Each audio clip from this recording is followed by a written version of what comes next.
Hello everyone. तो आज के एफआरबी लेक्चर हम लोग करने वाले हैं भक्ति मूवमेंट एंड सूफी मूवमेंट। ये लेक्चर आपको बता दूँ बहुत ज़्यादा कोई इंपॉर्टेंट लेक्चर नहीं है, लेकिन कर रहे हैं इसका मतलब है क्वेश्चन आते हैं, ऑब्वियस सी बात है।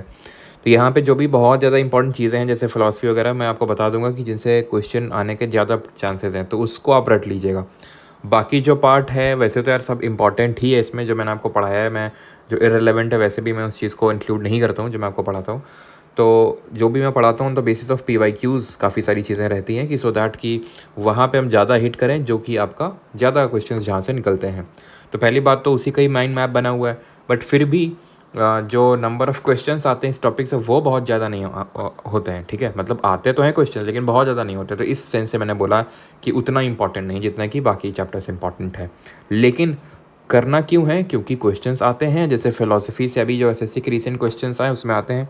ये जो डिफरेंट हमारे सिख गुरु हैं इनसे क्वेश्चंस आते हैं, तो वो यहाँ पे सारी चीज़ें इंक्लूडेड हैं जो कि आपको करनी है। तो चलिए स्टार्ट करते हैं। पहले bhakti movement and then Sufi movement. I think यहाँ पे समा बांधने की ज़रूरत नहीं है। अभी समा का मतलब भी देखेंगे क्या होता है। ठीक है, इसका मतलब म्यूजिकल रिसाइट होता है, अभी हम देखेंगे। ये एक उर्दू टर्म है। ठीक है, तो यहाँ पे मैं समा बांधने की ज़रूरत इन द सेंस नहीं है। आप जानते हैं भक्ति मूवमेंट क्या है। तो मैंने आपको बताया था कि भाई जब वेद आए थे, है ना, तो वेद में हमने चार कंपोनेंट पढ़े थे। एक तो कलेक्शन ऑफ हाइम, संहिता बोलते हैं। देन हमने अरण्यका, जो कि कहाँ पे फॉरेस्ट में रिसाइट की जाती हैं। देन हमने पढ़े थे ब्राह्मणास में ये रिचुअल्स वगैरह लिखे हुए थे कि जो ब्राह्मण्स परफॉर्म करेंगे तभी सक्सेसफुल होंगे। देन बाद में आए थे हमारे उपनिषद, ये देखे थे हमने 4 कंपोनेंट्स। तो हुआ क्या है धीरे धीरे कि जब हमारे ये जैनिज़्म और बुद्धिज़्म डेवलप होने लगे या फिर हीटेरोडॉक्स सेक्ट्स डेवलप होने लगे, तो भक्ति मार्ग भी जो है यहाँ से निकलने लगा कि भाई अगर आप प्योर डिवोशन दिखाते हो भगवान की तरफ, जैसे नहीं हमारे एक गुरु हैं वो जिनके पास विराट कोहली भी गए थे, बोलते हैं कि राधा राधा राधा बोलते रहना चाहिए ना, नाम जप करते रहना चाहिए। तो वैसे ही मतलब कि प्योर डिवोशन भगवान की तरफ आप दिखाते हो। ठीक है, तो that is called as bhakti and that is called as, अगर आप इस्लाम में करते हो तो सूफी मूवमेंट। तो स्टार्ट करते हैं यहाँ पे डिफरेंट फिलोसफीज़ डिफरेंट गुरुज के द्वारा दी गई। जो सबसे पहले इन दी सेंस आप मान सकते हो 13 सेंचुरी AD में इसका जन्म होता है। भक्ति मूवमेंट का साउथ इंडिया में जन्म होता है, ध्यान रखिएगा इस चीज़ को। और जो जन्मकार माने जाते हैं वो माने जाते हैं शंकराचार्य, या फिर शंकर इन शॉर्ट बोलते हैं। पूरा नाम है शंकराचार्य, जो यहाँ पे नहीं लिखा हुआ मिलेगा आपको। तो शंकराचार्य ने अद्वैत की फिलॉसफी दी थी। द्वैत का मतलब होता है डुअलिज्म, कि कोई चीज़ें दो हैं। अद्वैत का मतलब है दो नहीं है, एक है। क्या एक है? आत्मन और ब्राह्मण एक है। आत्मन मतलब जो सोल है, ब्राह्मण मतलब जो पूरा कॉस्मॉस है, ये एक है। ये दोनों एक हैं, ये बोला था शंकराचार्य जी ने। विशिष्ट अद्वैत की फिलॉसफी दी थी रामानुजाचार्य ने। ये थे आपके केरल से, इनका जन्म केरल में हुआ था। इनका जन्म हुआ था तमिलनाडु में। इन्होंने बोला था विशिष्ट अद्वैत, जिसको बोलते हैं क्वालिफाइड डुअलिज्म इसको हम बोल सकते हैं। अब ये क्या है? ये इसका मतलब ये कि इसमें भी अद्वैत है, मतलब कि एक ही है, लेकिन फिर भी जो आत्मन है वो ब्राह्मण से डिस्टिंक्ट है, अलग है। हैं दोनों एक लेकिन फिर भी अलग है। कैसे अलग है? जैसे आप ये एग्जांपल समझो, जैसे फॉर एग्जांपल मैं पानी लूँ, ठीक है, और पानी में मैं नींबू का रस डाल दूँ तो मिक्स हो जाएगा। आपको समझ में आएगा क्या नींबू का रस है और क्या ये एक हमारा केमिस्ट्री के टर्म्स में अगर देखें तो कैसा मिक्सचर बन जाएगा? ये बन जाएगा एक होमोजेनियस मिक्सचर, है ना। और वहीं पे यहाँ पे अगर हम पानी में तेल डाल दें तो दोनों आपस में मिल तो गए हैं लेकिन फिर भी डिस्टिंक्ट है, अलग अलग हैं। वो आप समझ लीजिए विशिष्ट अद्वैत है। ठीक है, द्वैत यानी कि दोनों चीज़ें अलग अलग हैं, कोई आपस में एक नहीं है। और एक कहना मतलब ये है कि इसका मतलब हम ही भगवान है, ऐसा नहीं है। ऐसा बोला था माधवाचार्य जी ने, जो नॉर्थ इंडिया में इन्होंने ये फिलॉसफी दी थी। नॉर्थ इंडिया में बाद में पहुंचा था ये भक्ति मूवमेंट। ठीक है, तो सबसे पहले कहाँ पे आया था? साउथ इंडिया में। शंकराचार्य ने अद्वैत की फिलॉसफी दी और विशिष्ट अद्वैत की थी किसने? रामानुजाचार्य ने। अद्वैत जो डुअलिज्म की बात करता है कि दोनों एक नहीं है, वो बोला था माधवाचार्य जी ने। और ये भी जैसे इन्होंने ये बोला था कि ये पूरा वर्ल्ड इल्यूजन है, माया है, इन्होंने बोला था नहीं भाई रियलिटी है वो। ठीक है, तो जो भी आप फिलॉसफी बिलीव करते हो, है ना, डिफरेंट फिलॉसफीज हैं। शुद्ध अद्वैत दिया था वल्लभाचार्य जी ने, ये ध्यान रखिएगा। और द्वैत अद्वैत का मतलब क्या है कि दोनों मतलब अलग अलग भी हैं और एक भी हैं। वो थोड़ा सा इस टाइप का फिलॉसफी है द्वैत अद्वैत। ये दिया था, इसी को हम भेदा भेद भी बोलते हैं। ये दिया था निम्बर्क आचार्य जी ने। ठीक है, तो ये सारी फिलॉसफीज याद रखिएगा किसने कौन सी फिलॉसफी दी थी। अगर कोई यहाँ पे नेमोनिक बना सकता है तो कमेंट में आप लिख सकते हैं। अगर किसी के दिमाग में नेमोनिक आता है, मतलब आप याद कर सकते हैं ऐसे कि भाई AS, ठीक है, AS या फिर ऐसे करके आप ऐसे कुछ याद कर सकते हैं कि भाई शंकराचार्य ने अद्वैत दिया था, विशिष्ट अद्वैत दिया था रामानुजाचार्य ने, तो VR है ना, या फिर RV जैसे भी आपको याद करना है, या फिर रवि करके याद कर सकते हो, रामानुजाचार्य और विशिष्ट अद्वैत रवि करके याद कर सकते हो, ठीक है। और इसको भी कुछ इसमें बना सकते हो आप, ठीक है, शैड करके कुछ सैड करके बना सकते हो, ठीक है। सैड मतलब शंकराचार्य और उन्होंने अद्वैत फिलॉसफी दी थी, तो ऐसे करके आप कुछ निमोनिक बना सकते हो, सो दैट आपको भूले नहीं, क्योंकि यहाँ पे तो समझ में आना एक बात होती है और याद रहना और पेपर में करना एक बात होती है, ठीक है। समझ में तो आ गया फिलॉसफी है, ठीक है, और अगर इस तरह से क्वेश्चन आए तो आप कर देंगे, लेकिन यूजुअली फैक्चुअल टाइप क्वेश्चन पूछता है कि भाई ये फिलॉसफी किसने दी, तो वो तभी आप कर पाएंगे जब आपको याद रहेगा, और याद रहेगा उसके लिए तो रट्टा मारो खूब जो देर तक, या फिर कुछ ऐसा निमोनिक बना लो, ठीक है। तो वही चीज़ लिखी हुई जो मैंने आपको यहाँ पे बताई है कि क्या इसका मतलब है, वो यहाँ पे लिखा हुआ है, ठीक है। अब आते हैं भक्ति सेंट्स के बारे में पढ़ते हैं, पढ़ लें अभी भक्ति सेंट्स के बारे में।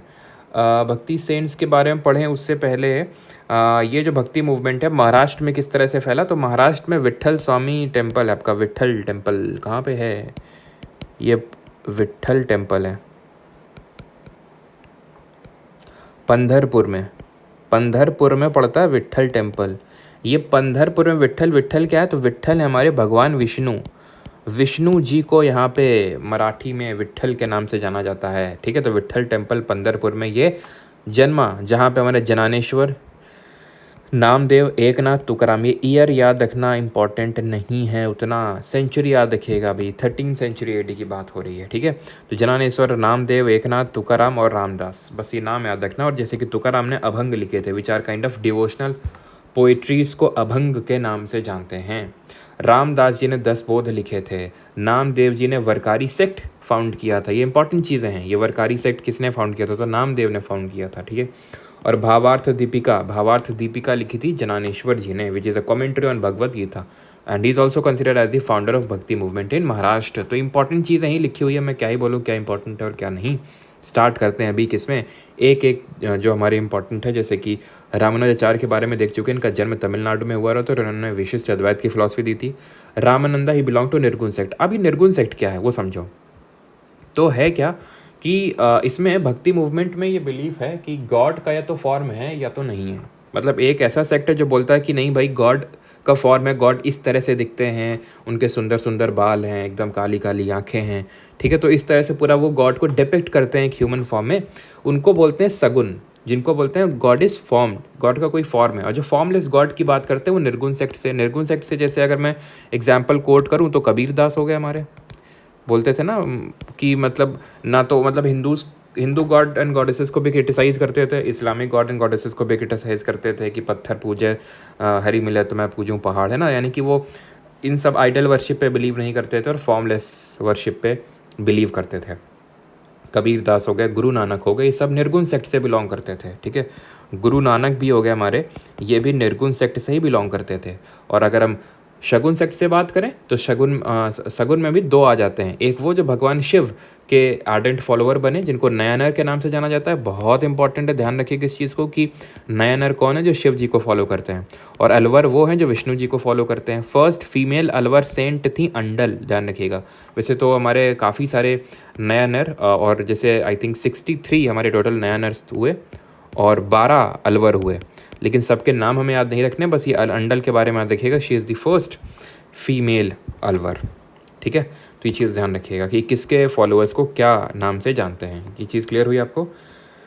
देन डिस्कार्डेड, और इन्होंने क्या किया, रिचुअल्स एंड सेक्रीफाइसेस इन सबको डिस्कार्ड करते थे, ये मोनोथीस्टिक थे कि एक गॉड पे बिलीव करना। और सगुन सेक्ट से जैसे अगर मैं बात करूँ, जैसे फॉर एग्जाम्पल हमारे तुलसीदास जी हो गए, है ना, मीराबाई हो गई, ठीक है, ये सब क्या है, तुलसीदास, मीराबाई, सूरदास, ये सब सगुन, क्योंकि ये जैसे तुलसीदास राम जी को मानते थे, मीराबाई और सूरदास जी कृष्ण जी को मानते थे, तो ये सगुन सेक्ट से बिलोंग करेंगे, ठीक है। और ज़्यादातर इनमें रिचुअल्स और सैक्रिफाइसेस को क्रिटिसाइज़ करते थे कि भाई ये सब नहीं होना चाहिए, रिचुअल्स एंड सैक्रिफाइसेस। कोई किसी भी कास्ट से हो वो भक्ति मार्ग पे फॉलो करके भगवान से कनेक्शन बिठा सकता है, ये है भक्ति मूवमेंट। चलिए तो अभी देखते हैं कहाँ पे थे हम लोग, यहाँ पे, ठीक है। तो रामनंदा जो है निर्गुण सेक्ट से बिलोंग करते थे, from north India, he was a disciple of Kabir Das. Ramananda ध्यान रखिएगा, ठीक है, क्योंकि कबीर दास भी आपके निर्गुण सेक्ट से ही थे। कबीर की अगर बात करें तो इनके दोहे हैं, ठीक है, और इनके जो मतलब इन्होंने क्रिटिसाइज़ किया हिंदू और इस्लामिक धर्म को, ये बिलोंग टू द निर्गुण सेक्ट। इनके जो कलेक्शंस है ना उनको हम जानते हैं बीजक और पंचवणी नाम से। इनके जो कलेक्शंस है, जो इन्होंने बातें कहीं, वो उसके कलेक्शन को हम बीजक या फिर पंचवणी के नाम से जानते हैं। फिर इसमें आपको देखने को मिलता है। और जो गुरु ग्रंथ साहिब है ना, गुरु ग्रंथ साहिब, उसमें भी इनके कलेक्शंस हैं। बिकॉज मैंने अभी आपको बताया कि गुरु नानक जो सिख धर्म के फाउंडर थे वो भी निर्गुण सेक्ट से बिलोंग करते थे और ये भी निर्गुण सेक्ट से। तो ऑब्वियस सी बात है, इनकी कुछ उन्होंने जो कुछ बातें कहीं वो गुरु ग्रंथ साहिब में भी आपको देखने को मिलेंगी। ठीक है। चैतन्य महाप्रभु की बात करें तो ये जो वेस्ट बंगाल में भक्ति मूवमेंट फैलाया वो चैतन्य जी ने फैलाया। और इन्होंने, ठीक है, इन्होंने प्रोपाउंड किया bhakti movement in Bengal. He was the founder of Gaudiya Vaishnavism. ठीक है, तो ही वॉज अ वैष्णवाइट। तो ये फाउंडर थे किसके? गौड़िया वैष्णविज्म के। एक सेक्ट टाइप है ये गौड़िया। ठीक है। विद्यापति की अगर बात करें, ही कंपोज पदावली, love ballets end of Radha and Krishna. ठीक है, विद्यापति के रिगार्डिंग बस इतना याद रखना, उन्होंने पदावली जो है कंपोज की, जो कि लव बैलेट्स हैं राधा और कृष्णा के। Purandara Das, he is considered as the father of Carnatic music. हम लोगों ने स्टार्टिंग अच्छा भी नहीं पढ़ा है फारबी में, तो हम पढ़ेंगे वैसे तो मैंने आपको बैच में सारी चीज़ें करवा रखी हैं। कार्नेटिक म्यूजिक के फादर कंसिडर किए जाते हैं। मतलब ऑफेंड मत होना, बट ऐसे याद कर सकते हो कि मतलब बंदर और मतलब इस तरह से कुछ रिलेट करके आप याद कर सकते हो। ठीक है। ही बिलोंग फ्रॉम कर्नाटका। ठीक है। एंड वल्लभाचार्य जी की अगर बात करें तो ही गेव द शुद्ध अद्वैत फिलॉसफी, जो अभी मैंने आपको बताया। He also gave the philosophy of पुष्टि मार्ग। ठीक है, इसी को ही हम शुद्ध अद्वैत को ही पुष्टि मार्ग बोलते हैं। Mirabai, she was the disciple of Vallabhacharya, जिनकी आप हम बात करें जिन्होंने शुद्ध अद्वैत फिलॉसफी दी। She was the daughter of, sorry not daughter, she was daughter in law. ठीक है, बहू थी किसकी? बहू थी राणा सांगा की। और इन्होंने ही बोला था, राणा जी माफ़ करना, गलती मारे से हो गई। ठीक है, तुमको मजाक लग रहा होगा बट इट इज़ रियलिटी। इन्होंने जो अपनी एक पोइट्रीज़, क्योंकि ये लोग सब पोइट्री अपनी बनाया करते थे, जिस सो दैट मतलब इसी की वजह से बहुत लोग कनेक्ट कर पाते थे। ठीक है, तो इन्होंने कहा था कि गलती मतलब किस सेंस में, बिकॉज इनकी राणा सांगा के जो बेटे थे उनसे शादी हुई थी। Rana Sanga is considered as one of the greatest Rajput rulers of north India. Babur के साथ इन्होंने बैटल ऑफ खानवा लड़ा 1528 एडी में। और बाबर ने भी इनकी तारीफ करी थी कि is one of the greatest Rajput rulers of इस टाइम। तो इन्हीं की बहू थी। ठीक है, अब एक्चुअली है क्या कि जिससे इनकी शादी हुई थी राणा सांगा के बेटे से, उनकी डेथ हो गई थी 5-6 साल बाद। तो इसी वजह से इनको काफ़ी प्रताड़ना सहनी पड़ी, जिसकी वजह से इन्होंने सारा राजपाट एक तरह से छोड़ दिया पूरा। तो she was a Rathore princess but Rana Sanga was a Sisodia Prince. ठीक है। और मीराबाई की अगर बात करें, she was a bhakt of Krishna. Surdas की अगर बात करें, ही वॉज ब्लाइंड, हम बचपन से पढ़ते हैं। He belong to from Agra and he was a bhakt of Krishna. Tulsidas की अगर बात करें, अगेन ये हमारे राम जी के भक्त हैं। और हमें पता है कि इन्होंने क्या लिखी? रामचरितमानस। किस लैंग्वेज में रामचरितमानस लिखी, कोई बता सकता है? अवधी लैंग्वेज, जो आपकी कहाँ पे चलती है? ईस्टर्न यूपी में, है ना। तो कवितावली भी इन्होंने लिखी और गीतावली भी, ध्यान रखना, कवितावली, गीतावली सब, और रामचरितमानस वो सब तुलसीदास जी ने लिखी। दादू दयाल की बात करें, ये भी निर्गुण सेक्ट से थे। He is founder of the Dadu Panth. Shankar देव आप हम लोगों ने देखा था जब क्लासिकल डांसेस हम लोगों ने पढ़े थे, अभी FRB में तो नहीं, बैच में देखा था हम लोगों ने, कि शंकर देव ने जो है जो सत्तरिया क्लासिकल डांस है असम का, तो उसके फाउंडर कंसिडर किए जाते हैं। एंड ही स्प्रेड दी भक्ति मूवमेंट अक्रॉस असम में इन्होंने भक्ति मूवमेंट को स्प्रेड किया। और इन्होंने नामघर भी सेटअप किए। नामघर इन द सेंस कि जहाँ पे लोग आते थे और ये सब रिसाइट वगैरह कर सकते हैं, गाना वाना गा सकते हैं। ठीक है, तो नामघर हाउसेस टाइप से बिल्ड किए इन्होंने। ठीक है, बोर गेट नहीं है, बोर गीत है ये। क्या है? बोर गीत। तो इन्होंने बोर गीत ये संगीत है जो सत्तरिया डांस करते वक्त, परफॉर्म करते वक्त गाया जाता है। तो उसी के लिए इन्होंने नामगढ़ डेवलप किया था, घर है एक तरह से। ठीक है। त्यागराज, ये तमिलनाडु से हैं, इस भक्त ऑफ राम, ये ध्यान रखना है। एंड और कुछ एक नाम याद रखिएगा, नरसिंह मेहता। ठीक है, ये गुजरात से हैं। ठीक है, नरसिंह मेहता, ये अगर पूछ ले कहाँ से हैं, गुजरात से। ठीक है, तो हमें इतना ही याद रखना है और कुछ। हाँ, अब आते हैं सिख गुरुज पे। तो गुरु नानक देव की अगर हम बात करें तो इन्होंने एक अपना अलग सेक्ट बनाया जिसको हम सिखिज्म के नाम से भी जानते हैं। सिख धर्म के फाउंडर ये निर्गुण सेक्ट से थे। ठीक है, निर्गुण सेक्ट से थे। और जो खत्री, जो हिंदूज़ में खत्री जो कास्ट होती है उससे बिलोंग करते थे। ठीक है, तो आपको पता होगा जैनिज़्म हो, चाहे बुद्धिज़्म हो, चाहे सिखिज़्म हो, ये हिंदू रिलीजन से ही ये सारे रिलीजन डेवलप हुए ड्यू टू सम डिफरेंसेस।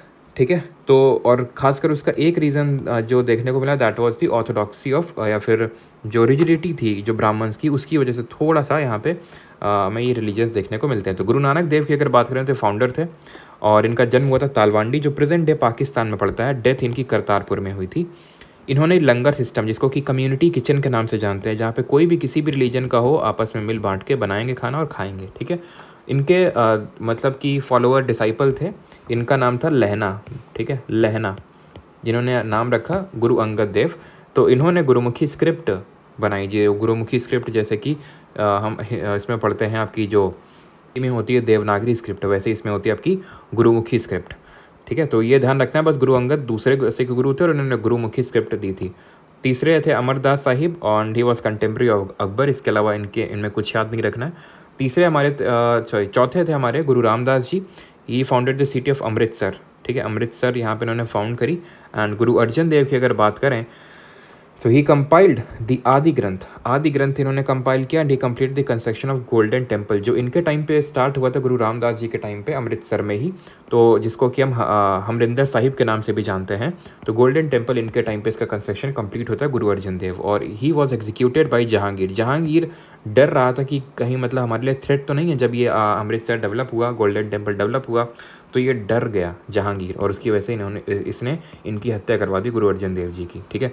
गुरु हरगोविंद साहिब जी की अगर बात करें तो ही क्रिएटेड दी अकाल तख्त, ये एक तरह की पॉलिटिकल सीट है लोकेटेड इन दी अमृतसर के गोल्डन टेम्पल में, ठीक है। गुरु हर राय साहिब की बात करें तो he was contemporary to Aurangzeb, बस इतना ही ध्यान पता होना चाहिए आपको। एंड गुरु हरकिशन साहिब की अगर बात करें तो he was again the contemporary of Aurangzeb. And Guru Tegh Bahadur जो कि हमारे सेकेंड लास्ट सिख गुरु थे, he was persecuted by Aurangzeb because ये कश्मीरी पंडित्स का जो जबरन धर्म परिवर्तन हो रहा था उसको ये अपोज कर रहे थे गुरु तेग बहादुर जी, क्योंकि औरंगजेब ने जबरन धर्म परिवर्तन के ऑर्डर्स दिए थे जो कश्मीरी पंडित थे, और बहुत मतलब इसने खुद ये बोला था कि ये जो है गुरु तेग बहादुर को इस्लाम अपनाने के लिए, तो इन्होंने मना कर दिया था एंड इसकी वजह से इनको प्रोसिक्यूट कर दिया गया था बाई औरंगजेब। गुरु गोबिंद सिंह की अगर बात करें जो कि सिख धर्म के 10वें और अंतिम सिख गुरु थे, ही स्टार्टेड द खालसा पंथ, तो एक तरह का वॉरियर क्लास था, ठीक है, ये एक तरह का वॉरियर क्लास था, ठीक है, किसमें, सिखिज्म में, ठीक है, खालसा पंथ। चलिए, तो यहाँ पे हमारा ये पूरा भक्ति मूवमेंट वाला पार्ट ख़त्म होता है। पे हमने डिफरेंट फिलोसफीज़ भी समझ ली, ठीक है, वाटर एंड ऑयल के एग्जांपल से। अच्छा ये बताओ हाँ कि वाटर और ऑयल का जो मिक्सचर अभी हम बताए थे, अगर इसको सेपरेट करना हो तो किस मेथड का यूज़ करेंगे ठीक है, तो यहाँ पे हमारा ख़त्म होता है पूरा ये भक्ति वाला। अब आते हैं किस पे, और हाँ कुछ एक्स्ट्रा चीज़ें। तो वीर शैविज़म जो है डेवलप होता है कर्नाटका वाले एरिया में। वीर शैविज़म क्या है, जिसको आप अभी सुनते होगे, लिंगायत कम्युनिटी की कर्नाटका की है, जिसको कि अभी हाल ही में बैकवर्ड क्लास से मॉडरेटली बैकवर्ड क्लास में डाला था कर्नाटका की गवर्नमेंट ने। तो वही जो लिंगायत हैं वो फॉलो करते हैं वीर शैविज़म को। तो वीर शैविज़म क्या है, इसमें इसको बासावन जी ने प्रपाउंड किया था, जिसमें ये पूरे रिचुअल्स वगैरह इन सब को, ये जो भक्ति मार्ग है कि भाई टेम्पल्स में जाके पूजा करना, ये इस सब को, आइडल वर्शिप के खिलाफ, इस सब के अगेंस्ट थे। बस ये हैं शैवाइट, एक community Shaivite in the sense Shiv ji को फॉलो करते हैं, और शिव जी का जो सिर्फ जो लिंग होता है ना, हम बढ़ते हैं ना शिव जी का शिवलिंग, तो लिंग को बस वो एक उसको पहनते हैं एज अ एमुलेट, यानी कि ताबीज़ के तौर पे बस, और कुछ इस तरह से आइडल वर्शिप और ये सब कुछ नहीं, ठीक है। और ये जो कास्ट वगैरह है इन सबको भी अपोज करते हैं। नरसिंह मेहता के बारे में बता दिया, गुजरात से, सूरदास की कंपोजिशन से सुरसागर, सुरसावली और साहित्य लहरी, ठीक है। बाकी कबीर दास का तो मैंने आपको पहले ही पढ़ा दिया। अब आते हैं भक्ति सूफी मूवमेंट पे। तो इसका ओरिजिन कहाँ से होता है लैंड ऑफ खजूर से। हाँ, खजूर नहीं होगा, लैंड ऑफ काफिर होगा भाई, ठीक है, करेक्ट होके मिल जाएगा। तो जो लैंड ऑफ काफिर है, इसको लैंड ऑफ इस्लाम में बदलना है, यानी वो जहाँ पे हिंदू रह रहे हैं तो उसको लैंड ऑफ काफिर बोलते हैं, ठीक है। तो एक मतलब मकसद है कि भाई ये जो काफिर है, इसको लैंड ऑफ काफिर को लैंड ऑफ इस्लाम यानी दारुल हर्ब में बदलना है। कैसे अचीव करेंगे, ये जिहाद करके, जिहाद मतलब रिलीजियस वॉर, और जो ये जिहाद करेगा उसको बोलेंगे मुजाहिद, ठीक है, और उसको जन्नत मिलेगी। तो ये होता है इसमें, ठीक है। बाकी अब बात करते हैं कुछ सूफ़ी सेंट्स की, और यहाँ पे कुछ सूफ़ी वर्ड्स के मतलब लिखे हुए हैं, जैसे कि तसव्वुफ़ का मतलब होता है सूफिज़म, ठीक है, क्या हो गया, शेख, पीर या फिर मुरीद, ठीक है, मुर्शीद नहीं, मुरीद, ये होता है आपका स्पिरिचुअल टीचर, ठीक है, मुरीद स्पिरिचुअल टीचर, ठीक है, सॉरी मुर्शीद ही हो गया। मुरीद होता है आपका डिसाइपल, ठीक है, जो किसी को फॉलो करता है। खलीफा जो सक्सेसर होता है, ठीक है, कैलिफेट ही बोलते हैं। खानका क्या होता है? The house spice. House spice का मतलब होता है जैसे जहाँ पे ये सब सूफ़ी सेंट वगैरह लोग आएँगे, ठीक है? यहाँ पे मतलब इस तरह से रूम्स बने होंगे, यहाँ पे संगीत वगैरह जो भी गीत वगैरह ये गाएँगे और अपना स्पिरिचुअल डिस्कशन करेंगे, ठीक है? मकसद को पूरा करने के लिए। तो ये खानका का काम होता है। जैसे कि यहाँ पे हमने देखा था यहाँ पे, अच्छा यहाँ पे नहीं देखा था, यहाँ पे जैसे गुरुद्वारे होते हैं, ठीक है? गुरुद्वारा होते हैं, ठीक है? जैसे कि चैत्य विहार हमने बुद्धिज़्म में पढ़ा था, तो वैसे ही होते हैं खानका, द हॉस्पाइस, ठीक है? समा की अगर बात करें म्यूज़िकल रिसाइट होता है। रक्स की अगर बात करें डांस। फना मतलब सेल्फ एनिलेशन यानी खुद में डूब जाना, दैट इज़ कॉल्ड एज फना, है ना? आप गाना भी आया था एक फना। काफ़ी सारे हम डे टू डे वर्ड में, डे टू डे लाइफ में जो वर्ड यूज़ करते हैं वो उनका जो ओरिजिन है वो उर्दू वर्ड से ही है, ठीक है? ज़ियारत क्या होता है? Pilgrimage to the tomb of Sufi saint. तो जो हमारे सूफ़ी संत लोग हैं तो उनकी जो दरगाह हैं वहाँ पे जो जाना होता है ना, जैसे कि कांवड़ यात्रा निकलती है हिंदू में, वैसे ही समझ सकते हो ज़ियारत है ये, ठीक है? चलो, तो अभी हमारे जो कुछ सूफ़ी संत हैं इनके बारे में हम लोग पढ़ लेते हैं। तो बहुत ज़्यादा सूफ़ी संत नहीं और बहुत ज़्यादा चीज़ें इससे नहीं आती हैं। जो भक्ति मूवमेंट है इससे थोड़ा सा ज़्यादा वो ज़्यादा इंपॉर्टेंट है एज़ कम्पेयर टू सूफ़ी, तो थोड़ा सा देख लेना, ठीक है? बहुत ज़्यादा क्वेश्चंस तो नहीं आते हैं। ख्वाजा अली हुज़री ये हैं आपके, इनको डेटागंज बख्श के नाम से जानते हैं। शेख बहाउद्दीन ज़कारिया, ही फाउंडेड द लीडिंग खानका। खानका आप समझिए क्या है? जहाँ पे मतलब ये रिलीजियस डिस्कशंस वगैरह होते हैं इन इंडियन, ठीक है? तो founded the leading khanqah in India at Multan. तो मुल्तान जो इंडियन सब कॉन्टिनेंट है इसमें सबसे पहला खानका इन्होंने बनवाया था शेख बहाउद्दीन ज़कारिया ने। He founded the Suhrawardi order. Suhrawardi order इन्होंने फाउंड किया। ख्वाजा मोइनुद्दीन चिश्ती, इन्होंने चिश्ती ऑर्डर फाइंड किया। तो ये ऑर्डर्स हैं, आप ऐसे समझ सकते हो जैसे हमने भक्ति मूवमेंट में भी ये नहीं पढ़े थे, जैसे कि ये गौड़िया वैष्णविज़्म हो गया, ठीक है? अलग अलग फॉर्म ऑफ ये डिफरेंट फ़िलासफ़ीज़ हो गई, तो वही है डिफरेंट फॉर्म ऑफ फ़िलासफ़ीज़ जो यहाँ पे लिखा हुआ है, ठीक है? ये शोरावर्दी ऑर्डर, ये चिश्ती ऑर्डर शेख मोइनुद्दीन चिश्ती ने फाउंड किया। अदर सेंट्स जो चिश्ती ऑर्डर के ही हैं, अगर हम बात करें शेख हमीदुद्दीन नागौरी, बस नाम थोड़ा सा ध्यान रखना। ख्वाजा कुतुबुद्दीन बख्तियार काकी, जिसकी याद में कुतुबुद्दीन ऐबक ने कुतुब मीनार का निर्माण शुरू करवाया था। ज़रा बताओ बाकी दो रूलर्स कौन थे जिन्होंने कंप्लीट करवाया था? बाबा ज़रीदुद्दीन गंजेश शंकर, इनको बाबा फ़रीद के नाम से जाना जाता था, ठीक है? बाबा फ़रीद, और इनका मतलब इतना इम्पोर्टेंस कंसिडर किया जाता था कि भाई ये किसी भी इलनेस को क्योर कर सकते हैं। आपने इनका नाम सुना होगा AR रहमान का, है ना? ज़रूर नाम आपने सुना होगा। इनका पहले नाम था दिलीप कुमार। तो माना जाता है, मतलब ये है कि AR रहमान की जो छोटी सिस्टर हैं, मतलब पहले इनका नाम दिलीप कुमार था, बाद में इन्होंने ये इस्लाम धर्म को अपना लिया था, इसलिए क्योंकि इनकी सिस्टर जो है वो काफ़ी बीमार हो गई थी और इस ठीक नहीं हो रही थी। तो एक सूफ़ी संत के पास ये लोग गए थे, तो उन्होंने मतलब ठीक कर दिया था या फिर कुछ बोला था, जो भी हुआ हो। तो इस तब से इनकी फैमिली ने जो है इस्लाम धर्म को अपना लिया। तो ये इसलिए थोड़े से मतलब कंसिडर किए जाते हैं किसी भी इलनेस को ये क्योर कर सकते हैं, ठीक है? खैर, बाबा ज़रूरुद्दीन, जैसे हिंदुज़म में भी होता है ना कि ये बाबा के पास चले जाओ तो ये क्योर कर देंगे, है ना? हमारे यहाँ तो क्या ही बताएं तुम्हें, खैर छोड़ो। Baba Zaruruddin Ganje Shankar, popularly known as Baba Farid. Sheikh Nizamuddin Auliya, Mehboob Ilahi के नाम से जानते हैं। Sheikh Nasiruddin Mahmud, later he was known as Chirag e Delhi. Syed Mohammad Gesu Daraz, इनको जानते हैं एज बंद नवाज़, ठीक है? Is also known as the Banda Nawaz. बस थोड़ा सा ध्यान में रखना, गेसू दराज बंद नवाज़ राइम कर रहा है। शेख बदरुद्दीन समरकंडी, इन्होंने फिरदौसी ऑर्डर जो है फाउंड किया था। फिरदौसी ऑर्डर इन्होंने फाउंड किया था। एंड यहाँ पे अगर आप देखेंगे तो जो चिश्ती ऑर्डर शेख मोइनुद्दीन चिश्ती और सुहरावर्दी ऑर्डर जो है, ये ऑर्डर वाला थोड़ा सा ध्यान रखना, ये इंपॉर्टेंट होता है, ठीक है? बाकी तो ख़त्म, ठीक है? बाकी ये लेक्चर के जो नोट्स हैं आपको कहाँ पे मिल जाएंगे आप जानते हैं, जो माइंड मैप है वो आपको परमार SSC टेलीग्राम चैनल पे मिल जाएंगे। और कल हम लोग स्टार्ट करेंगे बहुत important, and that is Mughal वंश। हम लोग कल जो है स्टार्ट करने वाले मुग़ल एम्पायर, जो कि बहुत इंपॉर्टेंट है, ठीक है? तो मुग़ल एम्पायर कल होगा, बहुत इंपॉर्टेंट है। कोशिश करेंगे एक ही लेक्चर में पूरा ख़त्म हो जाए। एंड संडे को आपको पता है आपका टेस्ट होगा परमार अकेडमी एप्लीकेशन पे, एंड 1 शॉट होगा आपका यूट्यूब पे। Thank you. और लाइक वगैरह कर दिया करो, हैं? बोलो ना तो करते नहीं हो, मतलब गजब बेइज्जती किया करते हो तुम लोग। लाइक तो कर दिया करो, हैं? धन्यवाद।